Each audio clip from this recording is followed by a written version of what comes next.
Jayam Vishnupad Paramahansa Parivrajagacharya Ashtatara Srimad, His Divine Grace A.C. Bhaktivedanta Swami Srila Prabhupada Ki Jayam Vishnupad Paramahansa Parivrajagacharya Ashtatara Srimad, His Divine Grace Bhaktisiddhanta Saraswati Goswami Maharaj Srila Prabhupada Ki.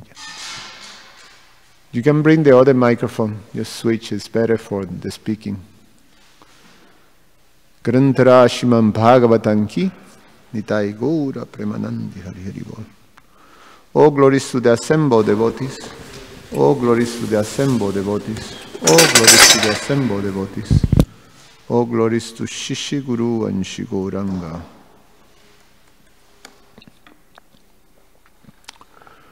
Om Namo Bhagavate Vasudevaya. Om Namo Bhagavate Vasudevaya. Om Namo Bhagavate Vasudevaya.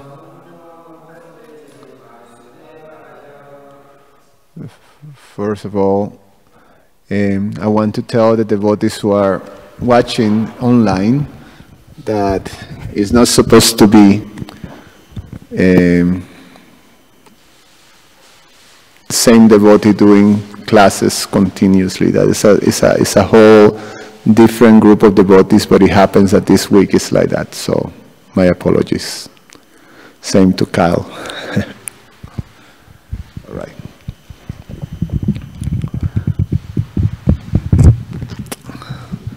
So we're reading from Srimad Bhagavatam, Canto 9, entitled Liberation. We start in a new chapter, chapter 21, entitled The Dynasty of Bharata. I'm going to read Srila Prabhupada's overview of the chapter. This 21st chapter describes the dynasty born from Maharaj Bharat, the son of Maharaj Dushmanta, and it also describes the glories of Rantidev, Ajamidha, and others. The son of Bharadwaj was Manu, and Manu's sons were Brihakshatra, Jaya, Mahavidya, Nara, and Garga. Of these five, Nara had a son named Sankriti, who had two sons named Guru and Rantideva. As an exalted devotee, Rantideva saw every living entity in relationship with the Supreme Personality of Godhead, and therefore he completely engaged his mind, his words, and his very self in the service of the Supreme Lord and his devotees. Rantideva was so exalted that he will sometimes give away his own food in charity, and he and his family will fast. Once, after Rantideva spent 48 days fasting, not even drinking water, excellent food made with ghee was brought to him. But when he was about to eat, a Brahmana guest appeared. Rantideva therefore did not eat the food, but instead immediately offered a portion of it to the Brahmana. When the Brahmana left, and Rantideva was just about to eat the remnants of the food, a Sudra appeared. Rantideva therefore divided the remnants between the Sudra and himself. Again, when he was just about to eat the remnants of the food, another guest appeared.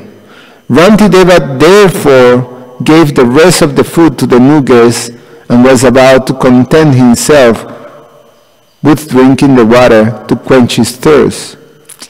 But this was also precluded, for a 30th guest came and Rantideva gave him the water. This was all ordained by the Supreme Personality of Godhead just to glorify his devotee and show how tolerant a devotee is in rendering service to the Lord. The Supreme Personality of God had been extremely pleased with Rantideva and trusts him with very confidential service. The special power to render the most confidential service is entrusted by the Supreme Personality of Godhead to a pure devotee, not to ordinary devotees. Garga, the son of Bharadwaj, had a son named Sini, and Sini's son was Gargya. Although Gargya was a Kshatriya by birth, his sons became Brahmanas. The sons of Mahabirya was Duritakshaya,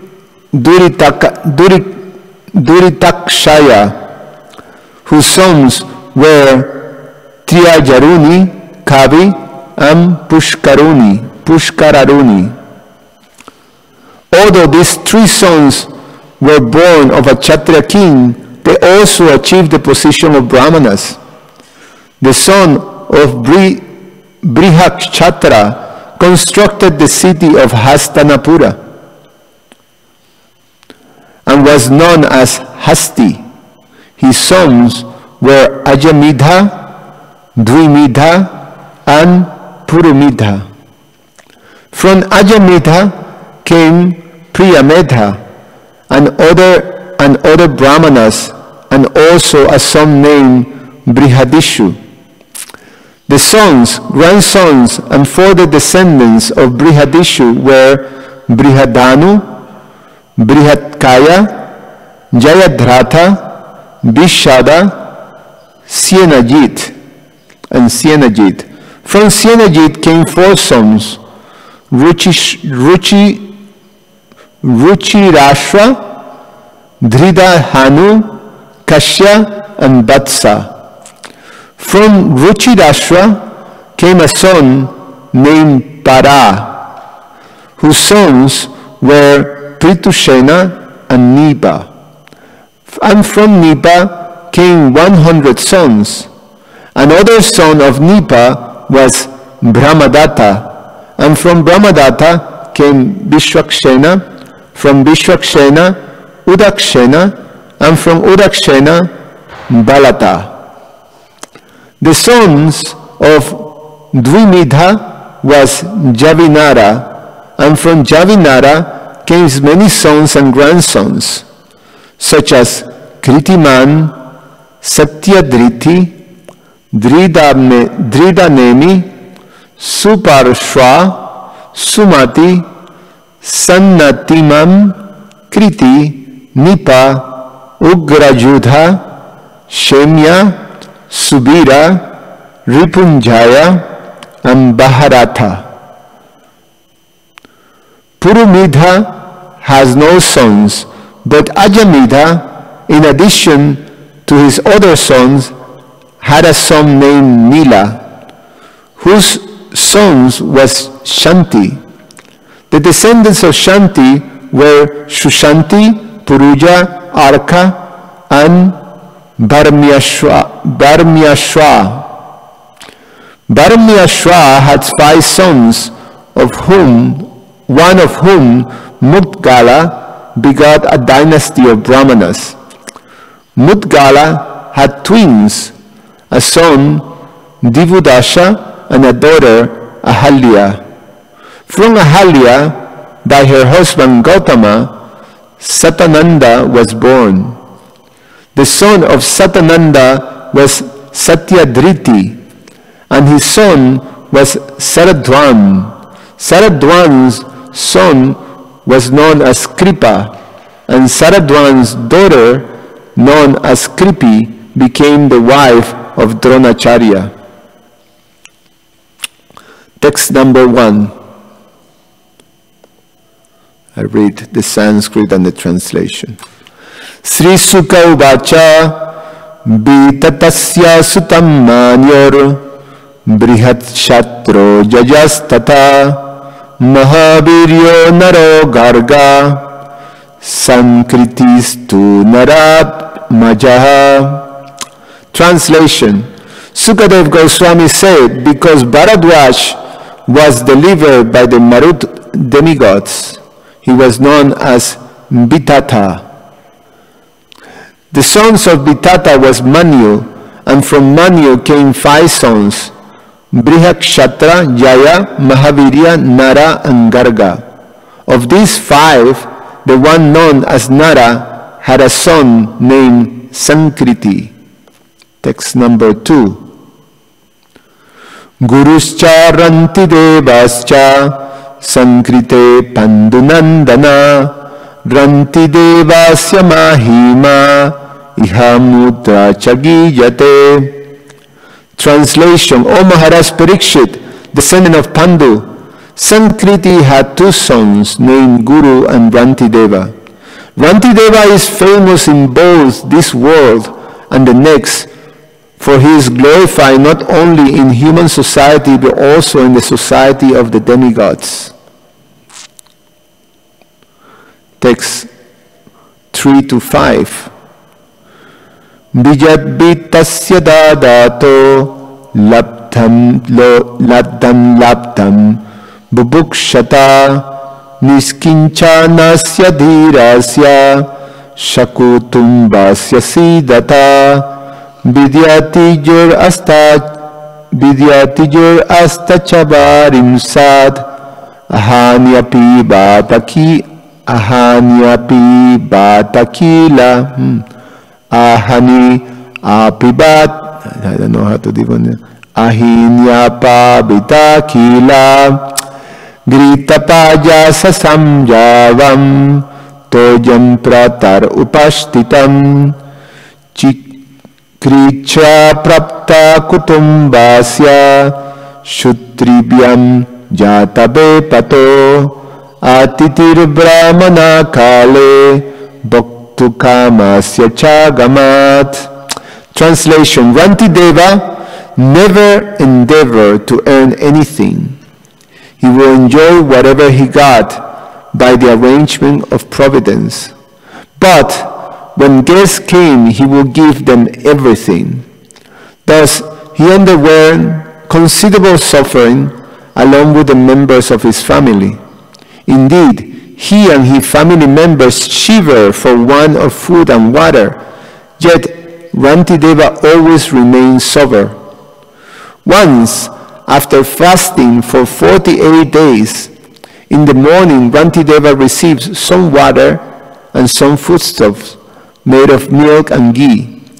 But when he and his family were about to eat, a Brahmana guest arrived. Text number 6, we chant together. Tasmai sambyam bhajat swanam adritya sradajambita harim sarvatra sampasham sabhuktva prajajo dvija tasmai sambhya bhajat swanam adritya sradajambita harim sarvatra sampasham sabhuktva prajajo dvija tasmai sambhyat pajasannam adritya sradajambita harim sarvatra sampasham sabhuktva prajajo dvija. Please chant.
Mataji's.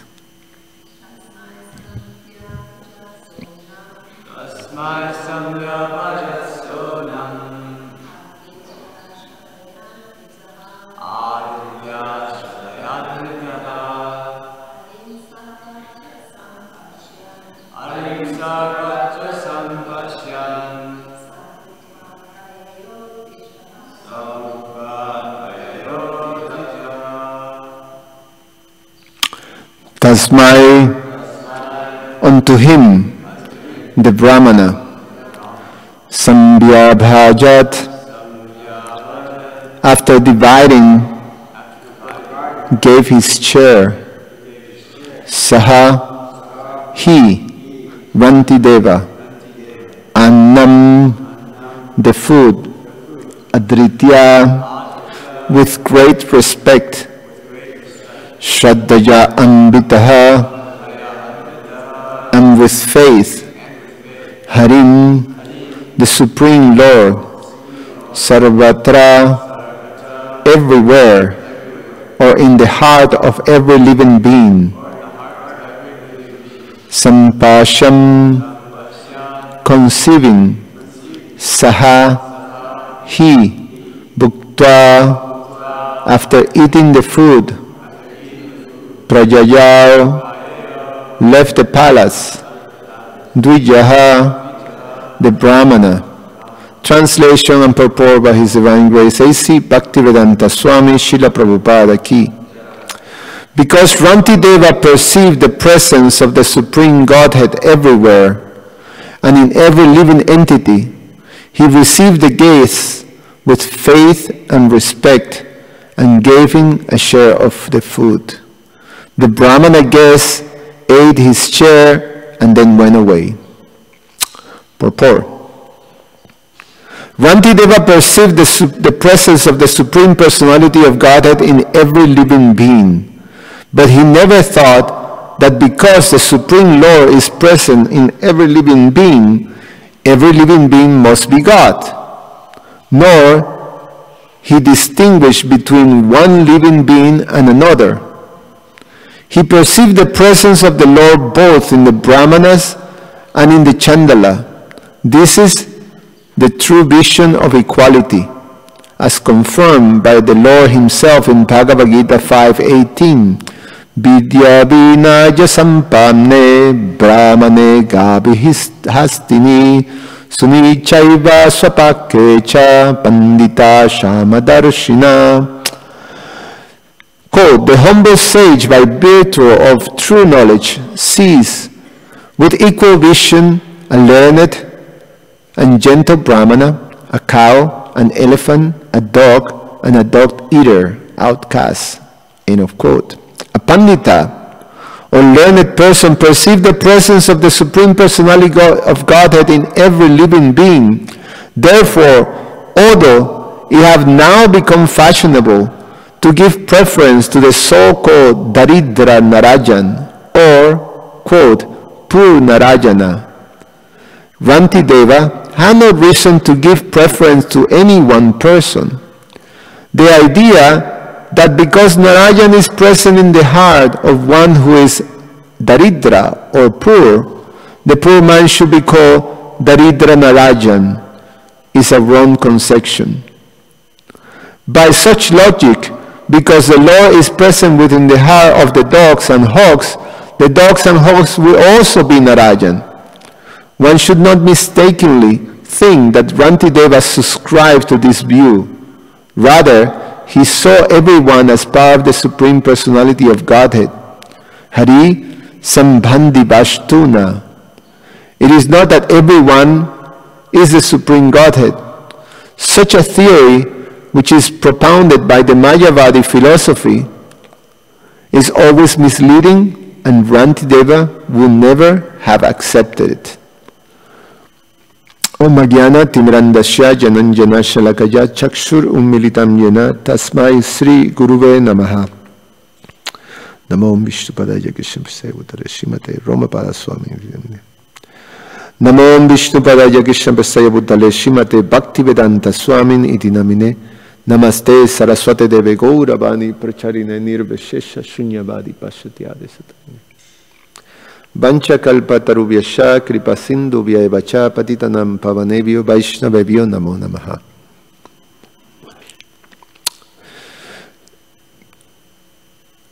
So the story of King Rantideva is started to be narrated, which is one of beautiful examples of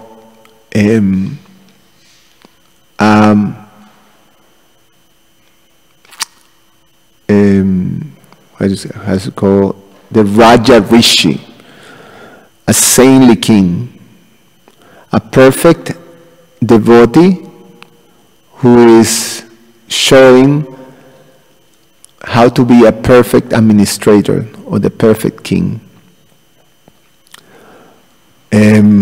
Also tell us about the quality or the type of qualities that are required, the type of realization that is required to actually have true compassion.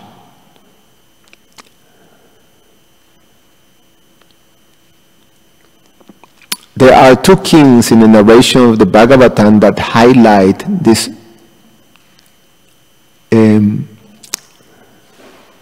stream. Well, let's not call it a stream, but actually this quality of compassion to a superlative, in a superlative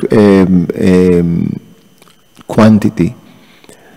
One is King Rantideva, the other one is King Nimi, who were ready to sacrifice and to take any amount of suffering or any amount of sacrifice to actually protect and provide for anyone, any of their citizens.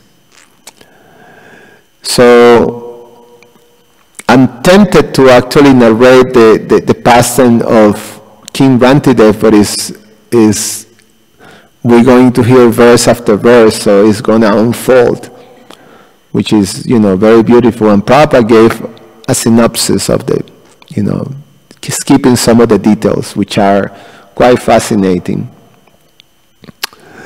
But, and in terms of Maharaj Nimi, who also showed this quality of compassion, we hear in the 11th canto how Maharaj Nimi basically sacrificed his own body to protect a pilgrim who was pursued by a hawk. And so the pilgrim is a natural food for the hawk. So, so the hawk was in chase of this pigeon, and the pigeon came and took shelter of Maharaj Nimi. Maharaj Nimi is from the Sun Dynasty. Is a descendant of Ishwaku. But he was famous for this, especially this pastime is in the Bhagavatam. So Maharaj Nimi immediately gave shelter and protection to this pigeon and stopped the hawk. That this pigeon have taken shelter of me, so he is to be protected, so please go away. And the hawk said, but I'm also your praja, I'm also your citizen. And this pigeon it has been, allocated as my natural food. So what am I supposed to do? I want some justice. And Maharaj Nimi said, very well. So he put the pigeon in a scale, and then I will provide the flesh from my own body that equals the weight of the pigeon. So he started to do that. And at the end, it was simply a test. The pigeon and the hawk were demigods in disguise to actually show the type of character that Maharaj Nimi had. This story is very similar. So we're going to see that Prabhupada explained that at the end, the demigods, that under Krishna's direction, were creating all the situation in order to glorify the character of Maharaj Rantideva. So it's a very beautiful story. And how to have this true quality of compassion and how to understand it, because in one sense, it's not a simple thing. It's not. It's rare, and how to do it in a way that is not extreme or not, that is balanced, that is real in one sense. That is real. So the highlight, there's two things that are highlighted in the narration of the Bhagavatam and in Srila Prabhupada's purport. That one is that Maharaj Rantideva was able to see and perceive the Supreme Personality of Godhead within the heart of all living entities. And seeing like this, then he was able to see with equal vision. But also, he have the understanding that there is a difference between the living entity and the super soul. So, it's not that he thought that because God is in the heart of all living entities, it means that all living entities are God. But he had the proper conception, and so he was able to see with equal vision. So the famous Bhagavad Gita verse, which is from that painting that is there, the second painting next to Lord Nrsingadev, that the Pandita, or the learned person, will have this Shamadarshana, or see with equal vision. That he's able to see, he doesn't discriminate between a Brahmana or a Chandala or a Sudra or even, a cow or a dog. He sees the personality of Godhead within that heart, and he's able to see with equality. And the other one that he has, the other quality that he has, is that he perfectly understood Krishna to be his protector and his maintainer. So he didn't have anxiety about trying to make an arrangement for his own well-being, because he knew that Krishna will always protect and will provide and will maintain. So these two things were perfectly established in the character and consciousness of Maharaj Rantideva. So then he could act with real compassion. Now, put this real compassion that he shows, as is narrated here, that he basically not only sacrificed himself, he starved himself to death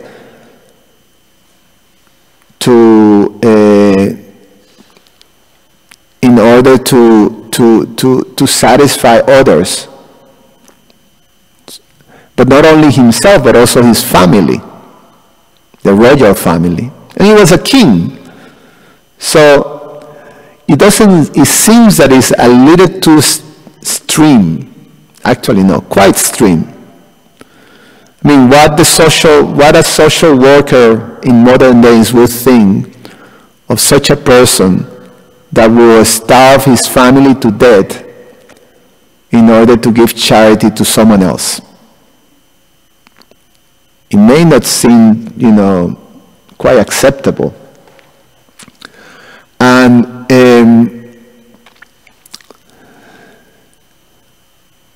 but the fact is that the reason is not a simple thing to understand, that is rare, is because as long as we have some bodily conception, then these true manifestations of compassion cannot be there. This position of being able to see equally and to be able to deal with others equally, it becomes, very, very difficult, basically. We can cultivate and we follow those who are panditas, those who are samadarshinas, under their guidance, under, their expressions of compassion. We can serve and assist, and in that way, we can start to absorb those qualities, the quality of compassion. However, to be able to come to the position of true compassion, we have to become Krishna conscious.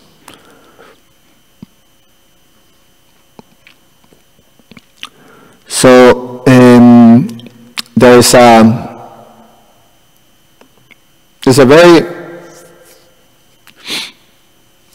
very nice pastime that is narrated in the 6th canto of the sons of King Prachinivari, the Prachetas, that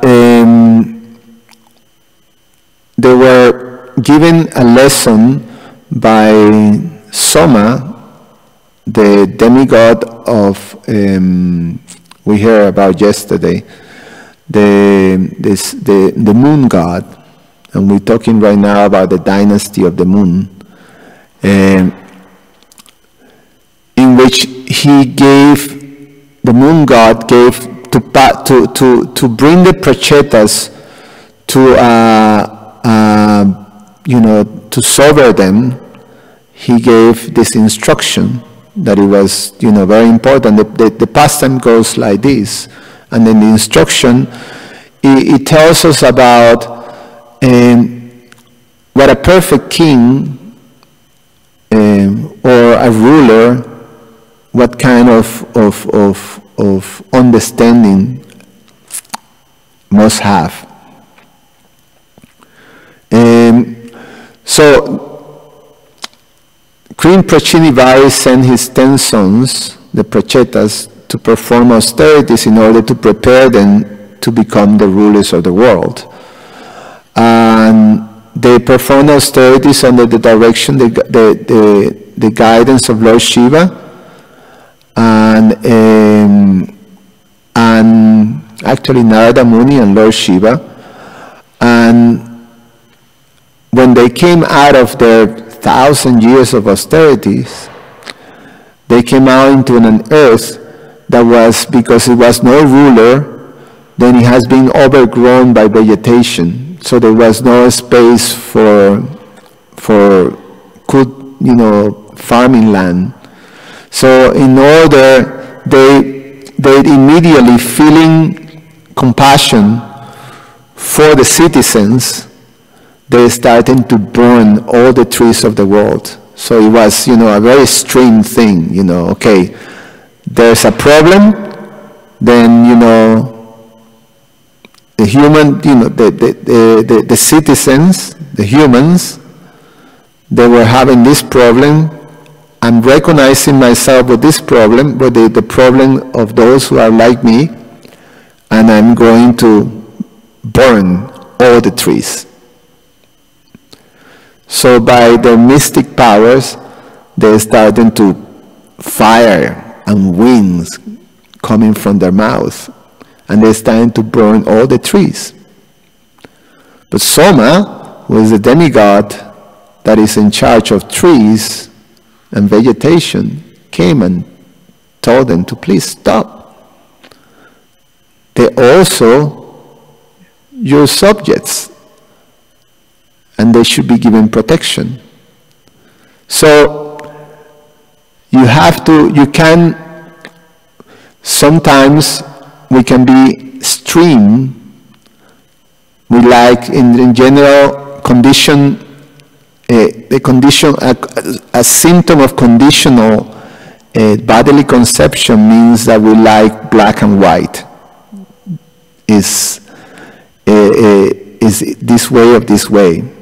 Therefore, we're in the world of dualities. And our consciousness is affected by dualities. So we see this way, we see that way. Black and white are different. So we tend to recognize with this way, or go into a pendulum. Like sometimes this way, sometimes this way. When things don't work. But the recommendation that is given is that we have to have a balanced approach to things. That is not this way, that is not this way, but we have to come to a balanced approach. And that balanced approach in which we can actually, that balanced approach is a position of Krishna consciousness. So to be able to see equally and to act like that means the proper approach to everything.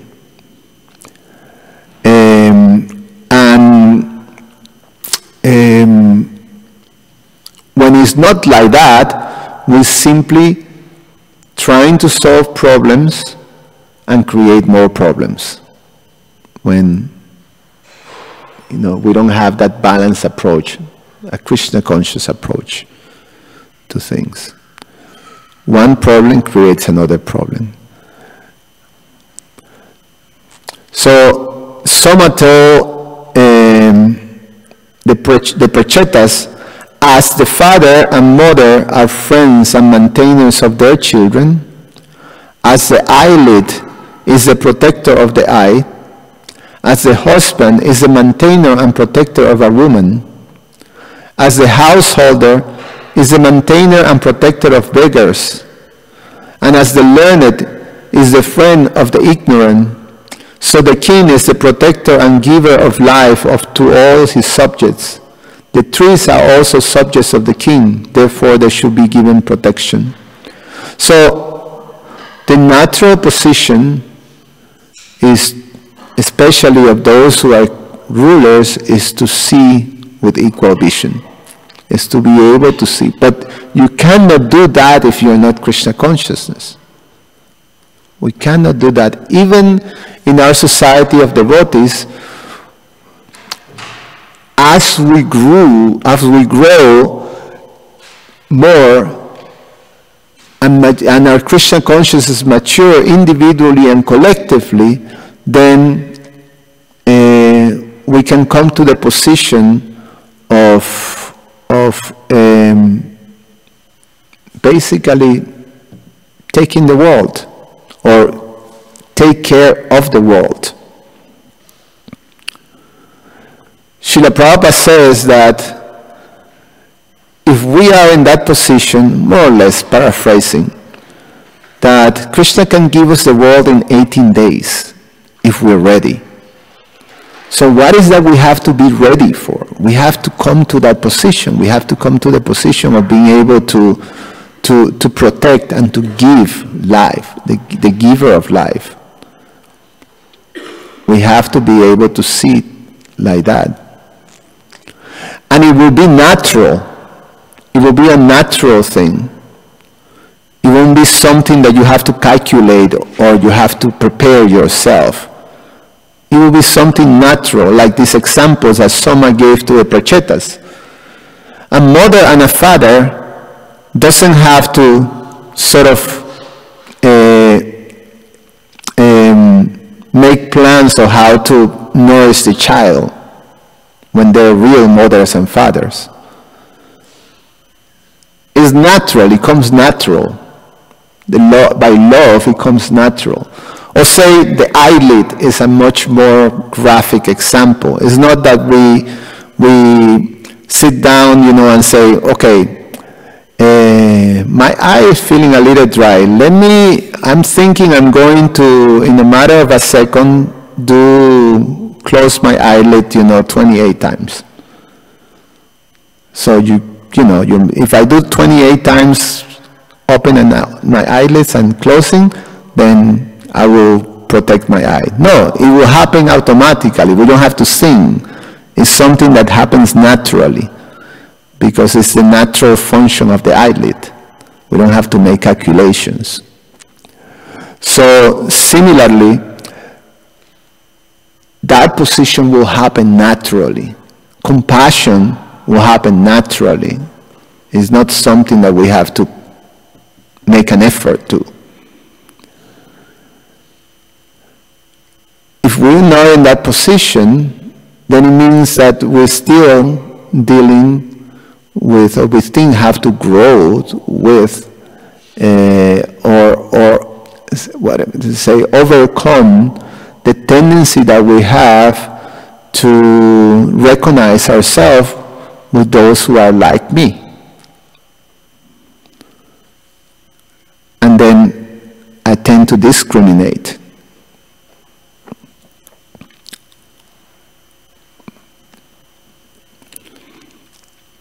So,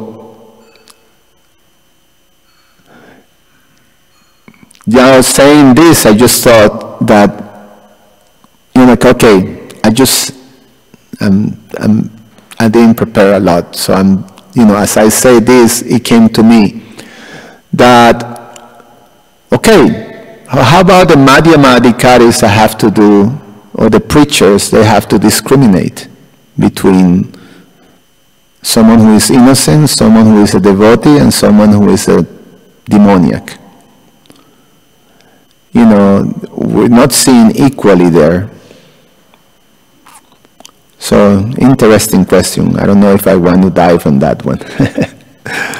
But the point that I like to make in this presentation, at least, is this quality of actually pursuing and cultivating and seeing the quality that we have to achieve to actually being able to manifest true compassion towards others, which is the essence of Lord Chaitanya's movement. It's about basically putting oneself, regardless of the discomfort that we have to take, for the benefit of others. Maharaj Shantideva is such a beautiful example, because one of the things at the end of this pastime, when the Chandala came to ask for the last remnants, of water, after fasting for 48 days, he was so emaciated that he was basically, in order to maintain his life, he needed to break. So he gave the water to the Chandala, and he made this prayer to the Lord that,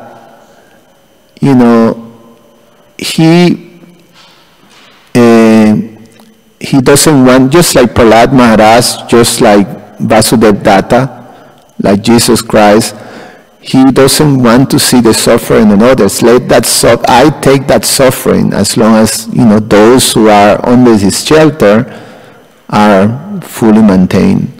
And by that sacrifice, all his thirst, anxieties, hunger, and this and that should dissipate.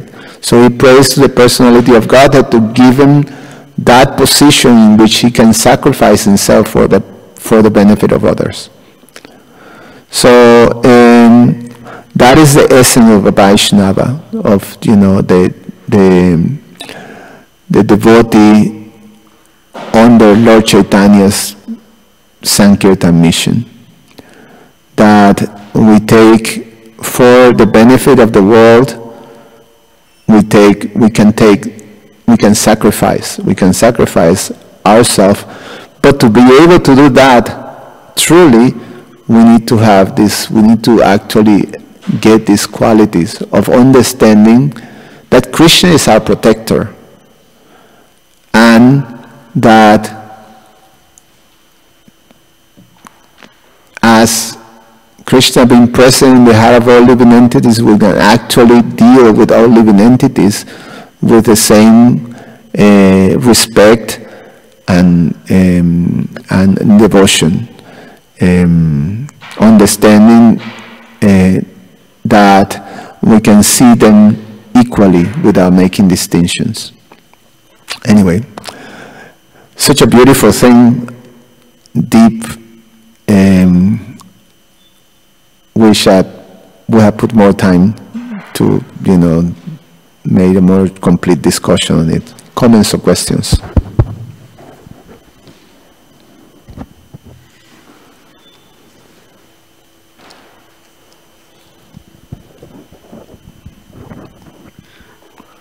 Prabhu, actually, we were discussing yesterday with you, like personally we were discussing about the Bharat Maharaj.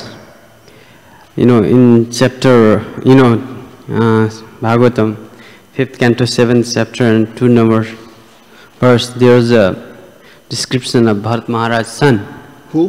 Bharat Maharaj. Bharat Maharaj. So, day before yesterday, we were discussing about he has no son, that's why he was looking for a son.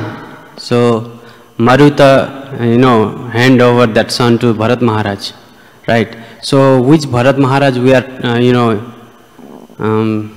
discussing about which Bharat Maharaj? Because in 5th canto there is Bharat Maharaj, he has 5 sons, right?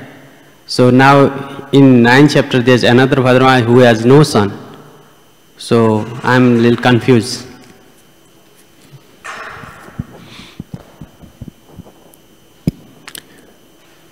I have to see the one in the fifth canto, that is. Bharat Maharaj, he is the son of the Rishabdev, who is the Lord himself. Rishabdev is a... Rishabdev? Yeah, Rishabdev. Okay. And now another Bharat Maharaj here. Yes, so maybe it's right? Different Bharat Maharaj. So that Bharat Maharaj is not that because he has already 5 sons. Mm-hmm. So there is no need to, looking for a son.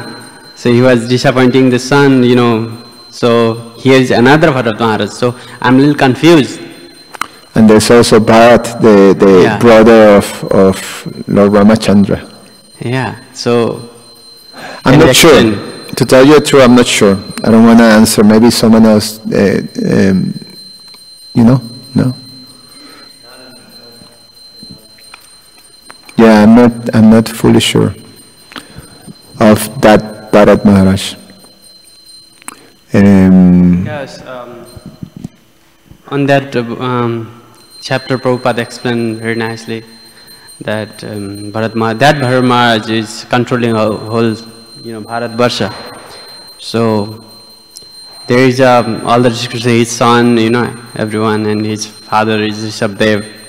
So now again in 9th chapter, here is Bharat Maharaj. Yeah, for sure, if he's the son of Rishabdev, it's not the same. Yeah. Because this Bharat Maharaj is the son of Dushamanta, who was the son of Puru. Sorry. That Bharat Maharaj is Rishabdev's son, but this Bharat is not a Dushmanta's son. Dushmanta left that queen and then the Bharadwaj came. Because Dushmantas and Brihaspati, right? No, this is different. No, Bharat was the son, the one between what's his name? Brihaspati. That was Bharadwaj, who became, he became later. It was given to him as a son by the Maruts. But Bharat was the descendant that comes from the dynasty of Puru. So it came in that line. Even that Bharat Maharaj was in same dynasty, because Prabhupada explained in Gita, Bharatar Sabha, Lord says you are Bharat dynasty, your dynasty were Bharat. So which Bharat? Then I don't know. I have to look. we can take off that one. Sorry. If you know.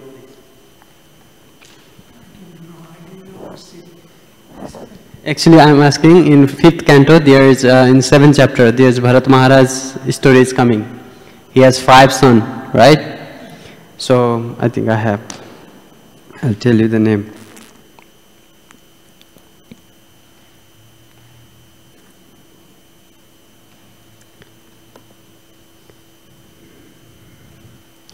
Bharat Maharaj create Bharat Maharaj create 5 sons. In the womb of Panchajani, his wife. These sons were named Sumati, Rashtra, Brita, Sudarshana, and Avarana, and then Dhumraketu. So 5 sons is there. So another Bharat Maharaj's name is coming in 9th canto. There is in that topic saying there's that Bharat Maharaj has no son.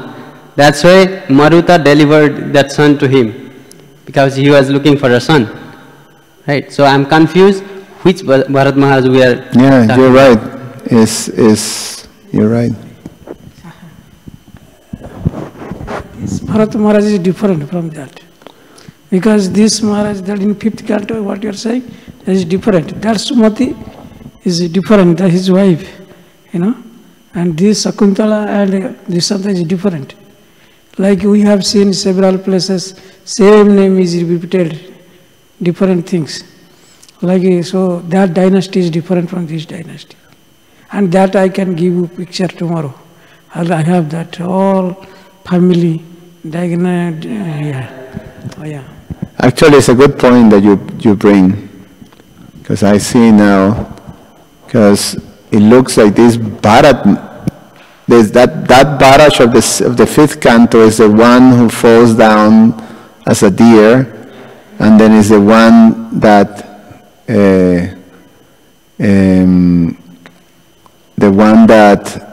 then becomes Jat Bharat. And this Bharat, I thought it was the same Bharat, but it looks like it's a different Bharat. So there is no there's no narration. Yeah, so it is different. So I thought that this is the Bharat that going to become Jada Bharat, but it doesn't look like. It looks like it's different.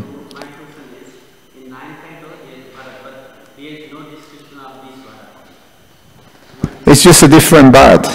I mean, I'm sure there's a Taraknath, many Taraknaths somewhere and this and that in history, Give him the microphone. Microphone? Where's the microphone? Yeah, in 9th canto, Bharat is coming again, name of the Bharat, but this Bharat has no description. That's why I'm confused. Take it, it's a different Bharat, most likely. It's just simple. Acharya Nishta? No? Anyone else? Mata, you there?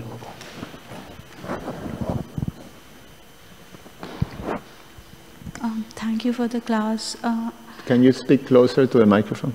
I said thank you for the class. I was just wondering that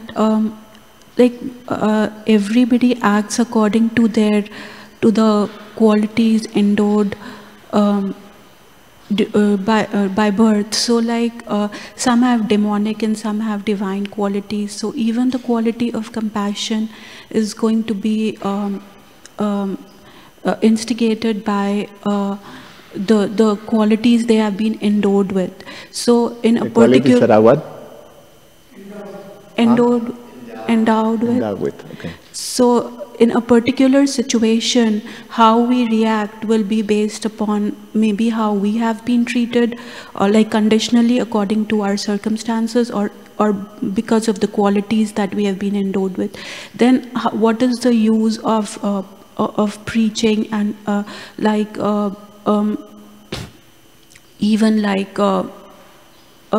because ultimately we will act according to the tendencies that we were endowed with. That was my question. So even with compassion, that will be like somebody who is not very divine will act according to his nature, because like even in Bhagavad Gita, I think Krishna says that repression will not accomplish anything, because we will all act according to our basic nature.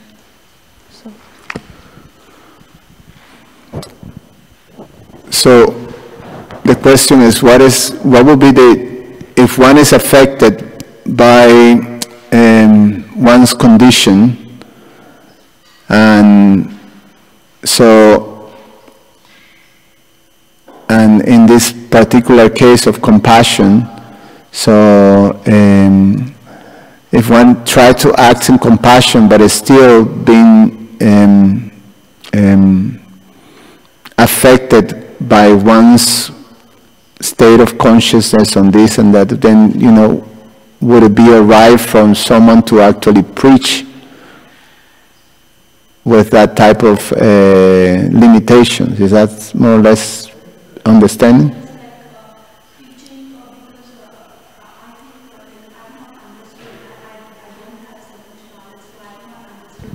Perfectly, but I think in Bhagavad Gita, Krishna says that repression does not accomplish anything. Like the nature within will manifest itself sooner or later, and so like people who are born with divine qualities will exhibit those qualities, and demonic qualities will exhibit those qualities. So like preaching to somebody or like trying to change the basic nature, can we do it by preaching? Because somebody, like how we react in a particular situation, whether we react with compassion or not, will depend upon whether we have those qualities inside us or not. So, and also because of our basic conditioning, how we have been treated in this particular life, we will react accordingly. So, so preaching, can it make a big difference in somebody's outlook, like in qualities of like compassion, like? Yeah. That was my question. Well, we can take it as a fact that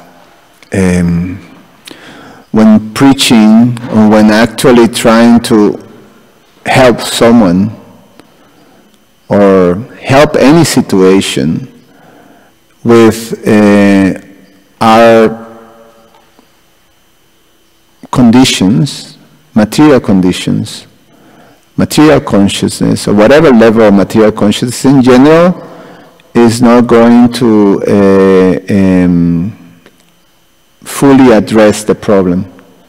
In one sense, we see that when things are done from the perspective of some material condition, we always trying to solve a problem creates so many other problems. So it's not is the predicament of this world, basically, that we're trying in an independent way, out of our condition that can manifest in different ways, with colored by pride, by loss, by anger, by this, by that, these different things that are inbuilt in the material condition, in the false ego, then we just create problems, more problems. We solve this one, we create another problem. So what's the solution? The solution that is given to us is that we approach someone who has the proper understanding. In the words of the Bhagavad Gita, is called, we approach someone who is a tattva darshana, or a seer of the truth. So we're able to learn and we're able to buy the guidance of such persons, we're also not only able to be an instrument of compassion, because the instrument is not necessarily have the consciousness of compassion, but the instrument is used by someone who have who have compassion. So by the association with someone who have true compassion, by assisting and serving someone who have true compassion, and by learning from someone who have true compassion, then we start to become purified and absorb those things. So we need to be, it's a proper way of doing things, is what the scriptures lead us to, that we have to associate and connect and being under such devotees and such personalities. Otherwise, there's, most likely we're going to mess things up. So, more or less like that. I'd like to stop now. Thank you so much. Karantara Srimad Bhagavatam ki jai, Srila Prabhupada ki jai.